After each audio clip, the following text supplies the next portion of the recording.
우리가 처음 요한계시록을 시작할 때 요한계시록의 어떤 특징에 대해서 우리가 나눴습니다. 요한계시록은 흔히 그동안 교회에서나 성도들이 바라봤던 어떤 세상의 마지막이나 종말을 예언하는 책이 아니라는 전제에서 우리가 시작을 했습니다. 그동안 교회들은요, 요한계시록을 세상 종말에 대한 어떤 징조, 사건을 예언한 책으로 읽는 경향이 있었습니다. 그러다 보니까 어떤 대지진이 일어나거나 큰 홍수나 자연재해가 일어나면 요한계시록의 구절에서 비슷한 어떤 징조들을 찾기 시작하는 거예요. 그러면서 그 예언이 이루어졌구나라고 하는 것을 믿게 됐다라는 거죠. 심지어 2000년이 훌쩍 지난 다음에 전쟁이나 핵무기 같은 인류를 위협하는 사건을 보면서도 요한계시록에서 답을 찾는 거예요.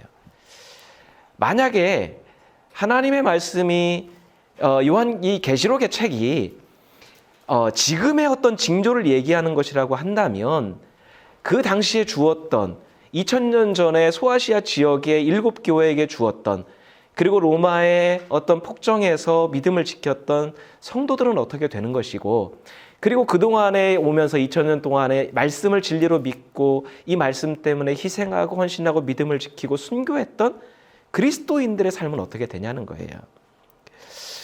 그러다 보니까 이 요한계시록을, 계시록의 책을 마치 노스트라다무스의 예언의 책처럼 받아들이는 거예요. 어떤 사건이 일어나면 그 사건의 말씀을 끼워 맞추기 시작하는 거예요. 그 부작용이 뭡니까? 그 예언이 성취되는 것처럼 여겨지면 하나님 말씀대로 우리가 믿음의 삶을 지키기보다는 내게 주어진 삶이나 세상은 상대적으로 등한시 여기고 뭘 더 강조를 해요? 예배와 기도 같은 교회 생활에 더 비중을 두도록 만드는 거예요. 균형을 잃게 만든다라는 거죠. 그리고 그 예배와 기도를 하는 그 행위를 통해서 천국에 갈 수 있는 것처럼 나는 이 공동체 안에 있고 이 예배를 드리니까 나는 구원받는다라고 하는 개인적인 구원에 관심을 쏟게 만들었다라는 거죠. 하지만 우리가 아직은 초반부고 짧게 살폈음에도 불구하고 요한계시록은 세상의 종말을 예언한 책이 아니라 생활을 소홀하게 하는 그리스도인 하는 것이 그리스도의 의무라고 가르치지 않는다라고 하는 거죠. 오히려 성령께서 예수께서 소아시아 교회를 통해서 하시는 말씀이 뭐예요? 신앙의 위가 닥쳐오고 세상이 불의와 불법으로 가득하다면 거기서 도피하다라고 하는 게 아니라 더 바른 믿음으로 살아가고 의로운 삶에 충실해라. 그것이 교회와 성도의 의무다라고 하는 것을 가르치신다는 거죠. 계시록은 소아시아 지금의 튀르키예 지역의 7교회에 있던 그 도시들에 있던 교회들에게 보낸 편지입니다. 즉 계시록의 1차 독자는 우리가 아니라는 것, 우리가 그거를 염두에 두어야 된다라는 거죠. 1차 독자가 누구예요? 그 당시에 믿음의 고난 속에서도 인내하면서 주님의 때와 주님의 일하심을 기대했던 소아시아 지역의 교회들과 성도들을 향하신 말씀이다라는 거예요.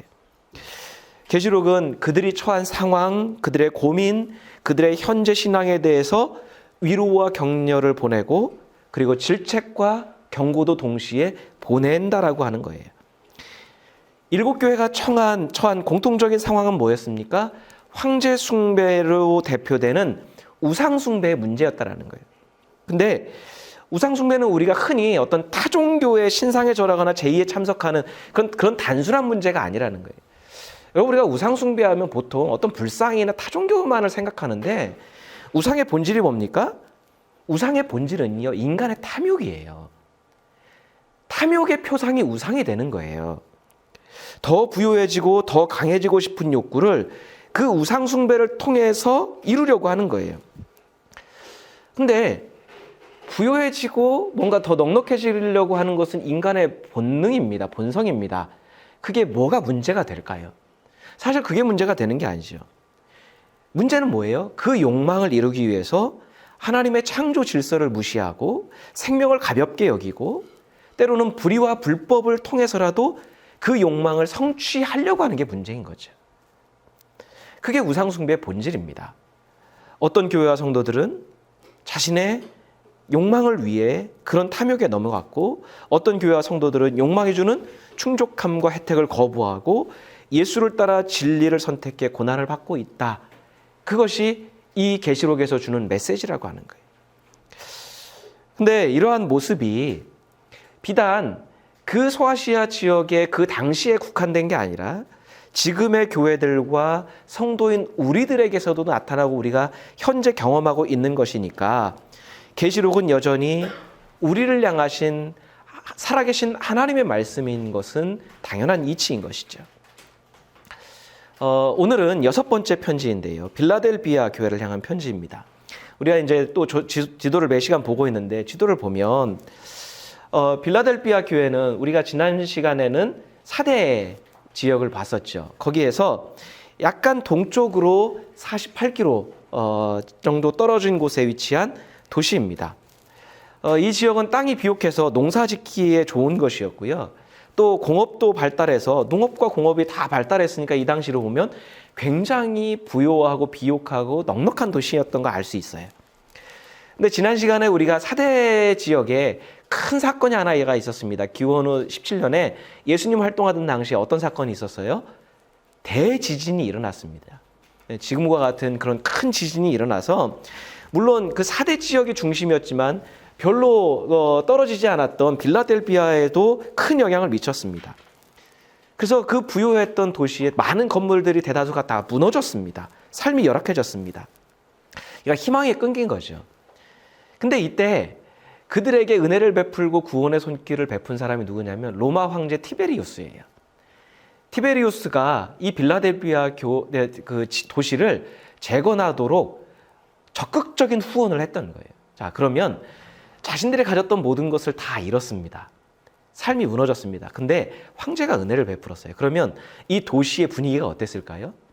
황제에 대해서 굉장히 우호적이었을 거고 당연히 황제를 숭배하는 신전도 세워졌을 것이고 그리고 황제 숭배에 대해서 적극적이었을 겁니다. 반면에 교회는 어땠을까요?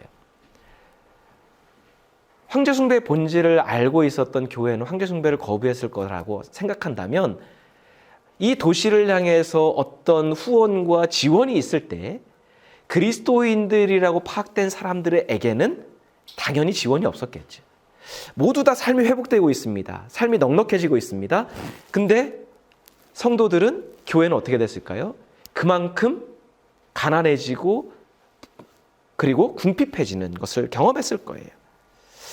도시의 분위기가 황제 숭배에 대해서 우호적일 때 이 도시 분위기 속에서 빌라델비아 교회 교인들은 어떻게 믿음을 지켰을까? 우리 7절에서 예수님께서 이렇게 말씀합니다. 같이 읽겠습니다. 빌라델비아 교회의 심부름꾼에게 이렇게 써보내라. 거룩하신 분, 참되신 분, 다윗의 열쇠를 가지고 계신 분, 여시면 닫을 사람이 없고 닫으시면 열 사람이 없는 그분이 말씀하신다. 우리가 살펴봤듯이 예수님께서 각 교회에 자신을 소개하실 때에는 그 교회의 성도들이 겪고 있는 믿음과 삶에 정황하고 분명히 연결되어 있습니다. 근데 예수께서 그 빌라델비아 교회를 향해서 뭐라고 말씀하세요? 거룩하고 참되신 분이라고 고백하고 있습니다. 그리고 다윗의 열쇠를 가지신 분 이렇게 고백하고 계세요. 거룩하고 참되다는 것은 우리가 구약에서 누누이 살펴보지만 하나님의 성품이에요. 하나님은 거룩하시고 하나님은 거짓이 없으신 참되신 진리이신 분이죠. 근데 예수께서 하나님의 성품을 지닌 분이라는 사실을 새삼 일깨워 주시는 거예요. 이거는 제가 뒤에 나눌 말씀하고 연관되어 있는데요. 우리가 기억하고 있어야겠죠. 예수님은 필라델비아 교회를 향해서 나는 거룩하다, 나는 참되다 먼저 소개하신다라고 하는 거예요. 자, 그리고 다윗의 열쇠를 가셨다는 건 뭐예요? 유대인들에게 있어서 다윗은 어떤 사람입니까? 메시아 혈통의 선조입니다. 그러니까 다윗의 열쇠를 가졌다는 건 뭐예요? 예수께만 하나님 나라에 대한 권세와 권한이 있다라고 하는 의미입니다. 자, 근데 이 말씀이 어디에 나오냐면 이사야 22장에 나와요. 예수께서 이사야 22장에 나왔던 그 예언의 말씀을 인용하시는 거예요. 함께 같이 읽을까요? 내가 또 다윗 집의 열쇠를 그의 어깨에 둘 것이니 그가 열면 닫을 자가 없고 그가 닫으면 열 자가 없을 것이다. 단단한 곳에 잘 박힌 못같이 내가 그를 견고하게 하겠으니 그가 가문의 영예를 빛낼 것이다. 자, 예수께서 왜 빌라델비아 교회를 향해서 말씀하실 때, 자신을 소개하실 때 왜 굳이 이사야의 말씀을 인용하셨을까? 그건 앞서 말씀드린 것처럼 교회가 겪고 있는 일련의 어떤 사건과 연관이 있는 거예요. 그건 뭐냐면 빌라델비아 교회가 있는 그 도시에 유대인들이 있었고, 그 유대인들이 교회와 성도들을 공격했고, 유대인들로부터 공격당하고 있는 상황에서 믿음에 대해서 갈등하고 있었기 때문이에요. 자, 우리 9절 말씀 같이 한번 읽겠습니다. 보아라, 내가 사탄의 무리에 속한 자들을 내 손에 맡기겠다. 그들은 스스로 유대 사람이라고 하지만 사실은 그렇지 않고 거짓말을 하는 자들이다. 보아라, 내가 그들이 와서 내 앞에 무릎 꿇어 엎드리게 하고 내가 너를 사랑하였다는 것을 알게 하겠다. 우리가 앞서 서문학교에서도 등장했던 하나의 어떤 구절이 있습니다. 그건 뭐냐면 서문화 지역에서도 유대인 공동체가 있었고, 물론 다 있었지만 특별히 유대인들과 연관된 어떤 말씀이 이 빌라델비아 교회에도 동일하게 나타난다는 거예요. 자, 유대인들은 하나님을 믿는 사람들입니다. 그리고 유대인들은 유일하신 하나님을 섬기는 민족입니다. 그러면 그들의 신앙의 고백대로라고 한다면 그들은 절대로 로마 황제를 비롯한 다른 어떤 우상에 대해서 용납해서는 안 되는 거예요. 자, 그런데 그들은 자신들의 어떤 생존의 문제나 경제적인 문제, 종교적인 자유와 이권이 걸리니까 어떻게 했냐면 로마에게 협력하는 거예요. 물론 직접적으로 황제 숭배를 하지는 않았어요. 근데 로마의 정책에 타협하기 시작하는 거예요. 뭐 때문에요? 경제적인 이권 때문에, 자신들의 생존 때문에, 이익 때문에. 그러니까 신앙이 유일하신 하나님을 믿는다면 하나님만을 믿고 나아가야 되는데 다른 것에 기대기 시작하는 거죠. 문제는 그렇게 해서 자신들의 이권을 지키고 자유를 보장을 받았는데 그리스도인들과 교회가 나타나기 시작하니까 로마 입장에서 볼 때는 어때요? 유대인들이나 유대교나 그리스도인들이나 똑같다라고 하는 거예요. 그러니까 유대인들 입장에서는 뭔가 이 교회와 그 그리스도인들과 구분 지을 필요가 있는 거예요. 그래서 자신들의 생존을 위해서 교회를 고발하기 시작하고 성도들을 고발하기 시작하고 거짓으로 모함하기 시작했다라고 하는 거예요. 그렇게 핍박했다라는 거죠. 하나님의 백성이 자신들이 살기 위해서 누군가를 모함하고 거짓을 말했다. 그러니까 예수께서 그들의 행동을 뭐라고 평가하셔요? 사탄의 무리, 거짓말하는 자들이라고 평가하시는 거예요. 유대인들 스스로는 우리는 하나님의 백성이다. 우리는 하나님의 자녀다라고 자부심을 가졌고요. 그 자부심이 지나쳐서 어떻게 했어요? 하나님을 믿지 않는 이방인들을 천대시했습니다. 그런데 그들의 실상은 어때요? 입으로는 하나님 백성이고 정체성은 하나님의 자녀라고 하는 정체성이 있는데 실제 삶에서는 사탄의 무리들 같이 행동했다라고 하는 거예요. 예수께서는 그들의 그 이중적인 것을 반박하시고 고발하시는 거예요. 그러니까 예수께서 이사야 22장의 말씀을 인용하시는 이유가 바로 이것 때문이에요. 그들은 다윗의 혈통을 찰 때 자부하는 거예요. 하나님께서 예언하신 다윗의 혈통이 우리다라고 하는 것을 자부했습니다. 그런데 이권과 생존 때문에 신앙을 버렸고요. 이방인들보다도 못한 모습을 보였던 거예요. 그것도 모자라서 자신들이 살기 위해서 누군가 타인을 모함하고 핍박하고 공격했습니다. 거짓말했습니다. 여기서 우리가 좀 주의해야 될 것은 예수님은 단순히 유대교나 유대인을 공박하신 게 아니라는 거예요. 그들이 갖고 있는 잘못된 행동, 이중적인 신앙을 반박하시는 거예요. 그들이 진정 하나님의 백성이라면 그렇게 해서는 안 된다는 거죠. 그거는 수치스러운 일이에요. 그건 부끄러운 일이에요. 오히려 그들이 죽였던 예수, 그리고 그들이 그리고 예수를 따르는 그리스도인들이 신앙 때문에 모든 핍박과 고난을 감수하고 있는 그리스도인들이 야말로 진정한 다윗의 열쇠를 가진 자들이다라고 말씀하고 있는 거죠. 하나님의 나라, 하나님의 길은 오직 예수의 가르침을 따라 의로운 믿음을 지키는 그리스도인들에게 있다고 가르쳐 주시는 거예요. 지금은 유대인들이 부를 누리고 그 부를 누리는 것이 하나님의 사랑과 돌봄으로 가능했다라고 여기는 것 같습니다. 현실은 그래요. 그런데 그리스도인들은 버림받은 것 같고 하나님의 어떤 저주를 받은 것처럼 보이지만 예수께서는 하나님 백성의 정체성을 버린 그 유대인들이 아니라 고난과 핍박 가운데 현실의 어려움을 감당하고 있는 믿음을 지킨 성도들을 사랑하신다라고 말씀하고 있는 거예요. 그게 겉으로 드러날, 지금은 믿음으로 받아들일 수밖에 없는, 어쩌면 보이지 않고 믿기도 지금 힘들 만큼 고통스럽지만 이게 눈으로 보일 수 있는 가시적인 사건으로 나타날 날이 반드시 있다고 하는 거예요. 하나님 나라에는 자신의 이익을 위해서 사는 자들이 아니라 진리의 말씀을 올곧게 따르는 성도들을 통해서만 이루어지고 하나님은 그들의 삶만 인정하신다고 말씀하고 있는 거예요. 빌라델비아 성도들이 얼마나 힘겹음에도 불구하고 얼마나 의롭게 믿음을 지켰는지 예수께서 이렇게 말씀하십니다. 우리 8절 말씀입니다. 나는 내 행위를 안다. 보아라, 내가 내 앞에 문을 하나 열어두었는데 아무도 그것을 닫을 수 없다. 내가 힘은 적으나 내 말을 지키며 내 이름을 모른다고 하지 않았다. 예수께서는 뭐라고 말씀해요? 성도들을 향해 내 행위를 한다.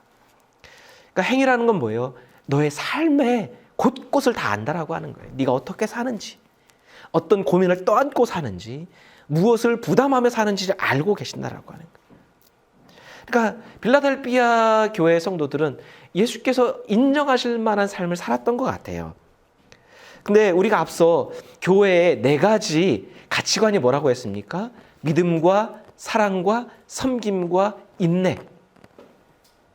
그것을 실천했던 것 같아요. 그들의 삶이 얼마나 신실했는지 예수께서 뭐라고 말씀해요? 그들을 위해서 아무도 닫을 수 없는, 그러니까 아무도 방해할 수 없는 그 문, 하나님 나라의 문, 그것을 열어두시겠다고 말씀하는 거예요. 근데 이거는 흔히 우리가 생각하듯이 교회와 신자들만 들어갈 수 있는 천국문을 의미하는 게 아닙니다.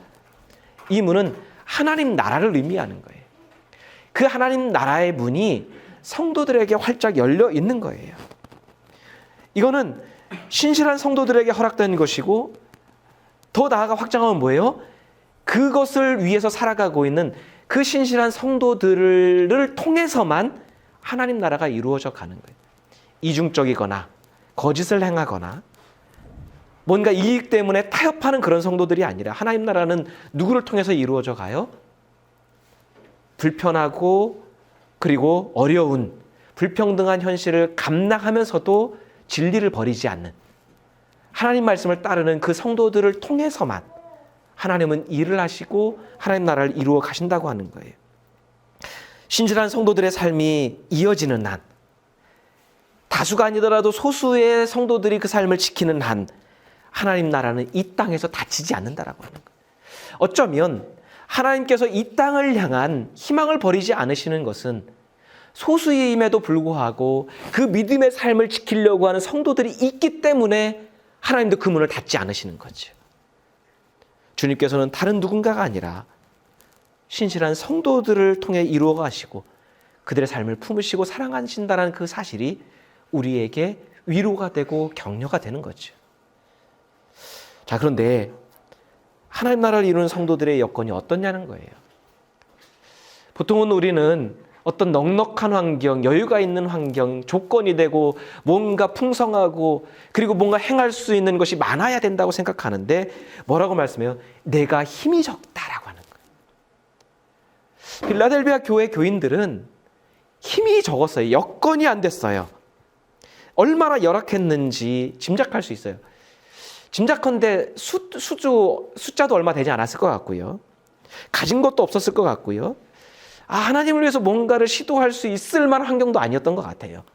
아무것도 없는, 너무나 열악한, 주변 사람들이 볼 때도 참 불쌍하다, 측은하다라고 여길 만큼 그 상황이 아니었을까. 그런데 여러분, 우리가 여기서 주의에 대해서 봐야 될 건 뭐냐면, 주님께서는 야, 너는 힘이 적다. 그런데 그 다음에 평가하는 게 교회가 어떤 업적을 남긴 걸 평가하지 않으신다라는 거예요. 네가 무슨 일을 했다, 어떤 업적을 남겼다, 세상에서 어떤 일을 했다고 하는 게 아니라 뭐라고 하세요? 내 말을 지켰다, 내 이름을 모른다고 하지 않았다. 여러분, 내 예수님의 말씀을 지키고 예수님의 이름을 모른다고 하지 않는다라는 게, 여러분, 그게 어떤 여건이 있어야 되는 건가요? 조건이 있어야 되는 건가요? 뭔가 대단한 능력이 있어야 되는 건가요?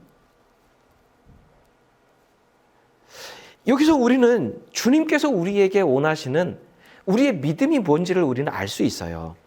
우리는 믿음을 뭘로 생각하냐면, 내가 뭘 해야 하는, 어떤 일을 한 가지수, 일의 크기, 이거라고 생각해요. 어떤 일을 한 것을 믿음이라고 생각해요. 그 일을 하기 위해서 우리는 여건도 갖춰야 되고 환경도 갖춰야 된다고 생각해요. 또 주님의 일을 제대로 하기 위해서는 규모도 갖추고 교인도 많아야 된다고 생각해요. 가진 자원도 많고요. 때로는 좀 주변 사람들에게 사회적으로 영향력 있는 교인도 있어야 된다고 생각합니다. 근데 주님께서 우리에게 원하시는 건 뭐예요? 어떤 일이 아니에요. 어떤 일을 많이 하는 게 교회의 존재 이유가 된다고 말씀하시는 게 아니에요. 주님께서 원하시는 건 뭡니까?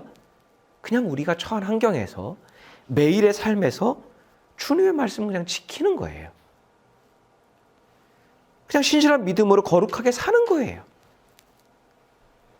성도답게 사는 거, 그냥 교회답게 존재하기만 해도 되는 거, 그것만으로도 충분하다는 거예요. 여러분, 앞서 말씀드렸죠. 빌라델피아 교회를 향해서 주님께서 뭐라고 말씀했어요? 자신을 나는 거룩하고 참되다. 교회의 본질이, 성도의 믿음의 본질이 뭡니까? 거룩함이고 참된 거예요. 여러분, 그것만으로도 충분하다는 거예요. 뭐 주변 사람들이 알아챌 만한 어떤 일이 없어도 그냥 우리의 삶이, 우리의 행동이 그냥 거룩하고 참되면 그것으로 충분하다는 거예요. 그 유대인들처럼, 사탄의 무리들처럼 거짓되게 살지 않고 하나님 자녀답게 매일의 삶을 거룩하고 진실하게 살면 된다. 그러니까 주님께서 빌라델피아 교회를 향해서 너희들이 참되고 거룩하게 잘 살고 있다고 말씀하고 있는 거죠. 그래, 힘은 없어. 가진 거 없어. 열악해. 힘이 적어. 근데 너희가 진짜 능력 있는 자다. 힘은 없습니다. 근데 능력은 뭐예요? 능력은 어디서 나옵니까? 거룩함에서 나오고 참된 것에서 나오는 거예요. 그 신실한 성도들을 향해 주께서 몇 가지 약속을 하십니다. 10절 말씀입니다. 인내하라는 내 말을 내가 지켰으니 온 세상에 닥쳐올 시험을 받을 때에 나도 너를 지켜주겠다. 시험은 땅 위에 사는 사람들을 시험하려고 닥치는 것이다. 12절 말씀입니다. 이기는 사람은 내가 내 하나님의 성전에 기둥이 되게 하겠다. 그는 다시는 성전을 떠나지 않을 것이다. 나는 내 하나님의 이름과 내 하나님의 도시 곧 하늘에서 내 하나님께로부터 내려오는 새 예루살렘의 이름과 또 나의 새 이름을 그 사람의 몸에 써두겠다. 예수께서는 성도들을 시험에서 지켜주겠다고 말씀합니다. 여기서 이 시험이라고 하는 것은 우리는 흔히 말세에 일어날 어떤 고통과 고난과 공격과 이걸 생각하는데요. 그게 아니라 지금 현재 성도들이 겪고 있는 로마의 통치 아래서 황제 숭배 거부하고 그 다음에 그 탐욕의 문화에 물들지 않으려고 했을 때 오는 시험, 공격, 때로는 로마에게서, 때로는 유대인들에게서, 때로는 같은 믿음의 어떤 형제들에게서 오는 그 시험을 이야기하고 있는 거예요. 그 시험은 이미 성도들이 감당하고 있는 시험입니다. 자, 근데 그 시험을 당할 때 예수께서 뭐라고 해요? 내가 너를 지켜주겠다. 근데 이게 현재형이에요. 그건 뭐예요? 내가 너를 지금 지키고 있다고 하는 거예요. 네가 그 시험을 감당할 때 외롭고 힘들고 서럽고 그 감정에 돋치되어서 때로는 자기의 어떤 서름에 빠질 때도 있는데 아니라고 하는 거예요. 네가 느끼지 못할 뿐 나는 너를 지금 지키고 있다라고 하는 거예요. 앞으로 지킬 일이 아니라 미래 사건을 지킬 일이 아니라 우리가 매일 어떤 고통과 고난과 손해를 감수하고 있는데 그것 때문에 내 인생에 좀 어떤 서글픈 때도 주님은 나는 너를 지키고 있다라고 하는 말씀인 거예요. 그리고 인내하라고 하는 말씀은 뭐예요? 하나님의 말씀과 이율배반적인 하나님의 말씀과 적대시되고 있는 그 문화 속에서는 환경 속에서는 성도가 참되게 거룩하게 살려면 인내하고 견뎌야 될 어려움이 반드시 있을 것이다. 그 믿음의 길이 쉬운 게 아니다고 말씀하고 있는 거예요. 인내가 없이는 감당하기 어려운 현실이 사건이 반드시 존재한다는 것을 우리에게 인지시켜 주시는 거죠. 황제 숭배와 여러 숭배 문화에서 그리스도인들은 날마다 유혹을 받습니다. 우상 숭배의 재물을 먹어야 내 삶이 나아질 것이다. 세상에 적응하고 세상에 타협해야 환경이 나아질 것이다. 지금보다는 좀 더 고통을 덜 받을 것이다. 매일매일 유혹을 받고 있는 거예요. 시험을 당하고 있는 거예요. 그래서 성도들은 매 순간 현실에 타협해야 되는지 고민합니다. 그런 세상에 내가 적응하며 살아야 되는지 고민합니다. 그런데 주님께서는 우리가 말씀 안에 거룩함과 참됨의 삶에 대한 믿음을 바로 세우면 그 성도들의 삶에 함께 하시면서 그 모든 시험을 그때그때마다 극복하고 이길 수 있는 주님의 은혜, 주님의 임재를 경험케 하시겠다는 거예요. 그리고 그 신실한 믿음의 삶, 의로운 삶을 지킨 성도들에게는 하나님의 성전의 기둥이 되게 하겠다고 말씀합니다.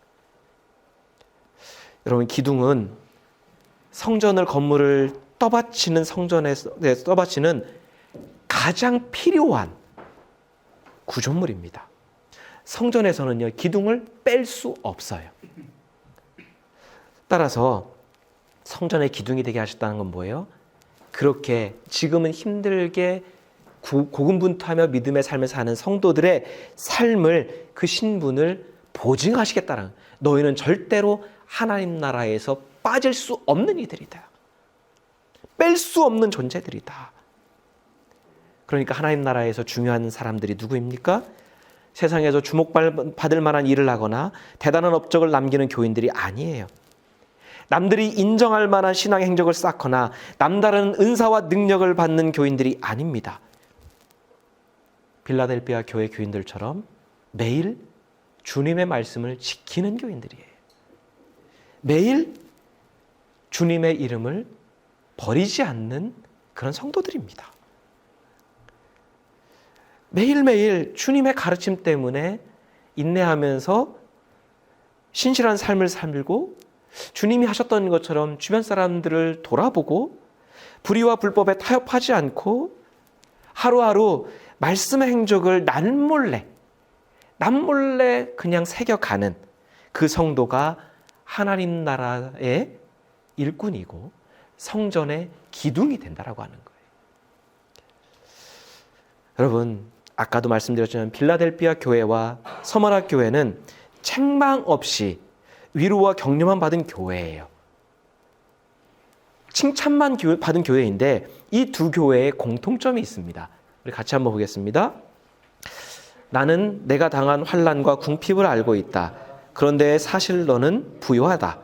내가 힘은 적으나 내 말을 지키며 내 이름을 모른다고 하지 않았다. 공통점이 뭡니까? 두 교회의 상황은 너무 열악했습니다. 가진 게 없었고요. 힘이 없었어요. 뭔가 시도할 수 있는 여건조차도 안 됐던 것 같아요. 할 수 있는 것은 뭐예요?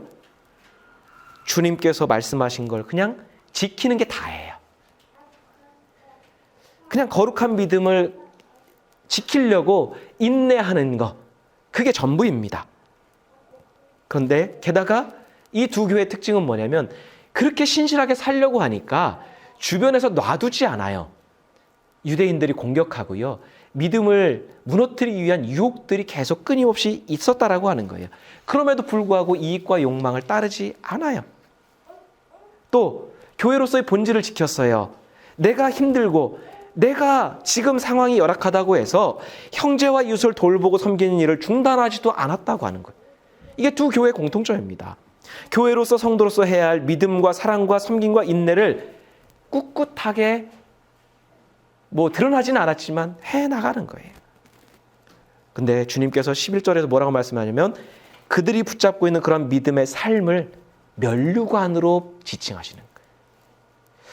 그들의 삶이, 주님께서 얼마나 그들의 삶을 높이 평가하시는지, 그들의 삶이 얼마나 존귀한지 면류관이라는 이 단어에서 나타나고 있는 거예요. 여러분, 지금의 기독교와 교회는 가진 게 너무 많은 것 같아요.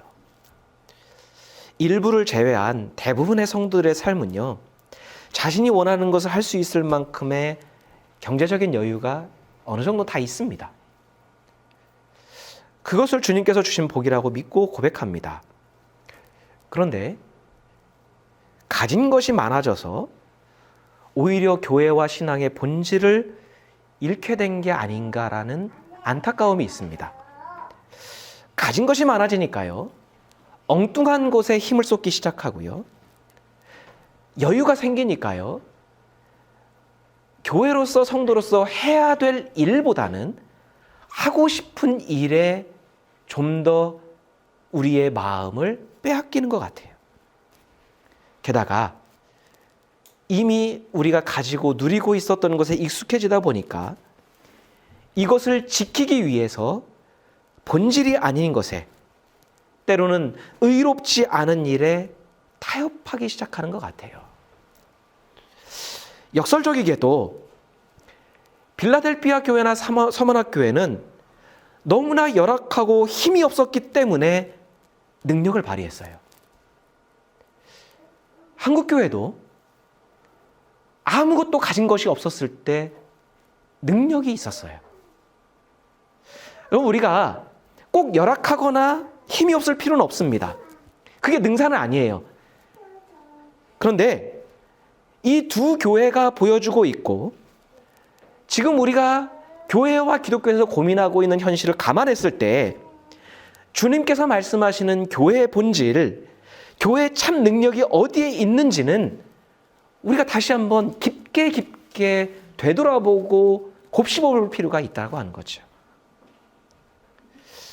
그리고 어쩌면 정해진 장소가 없이 카페를 빌려 예배드리지만 우리 주님의 길교회가 걸어가야 될 교회의 정체성이 무엇인가 다시 한번 우리가 확인하게 됩니다.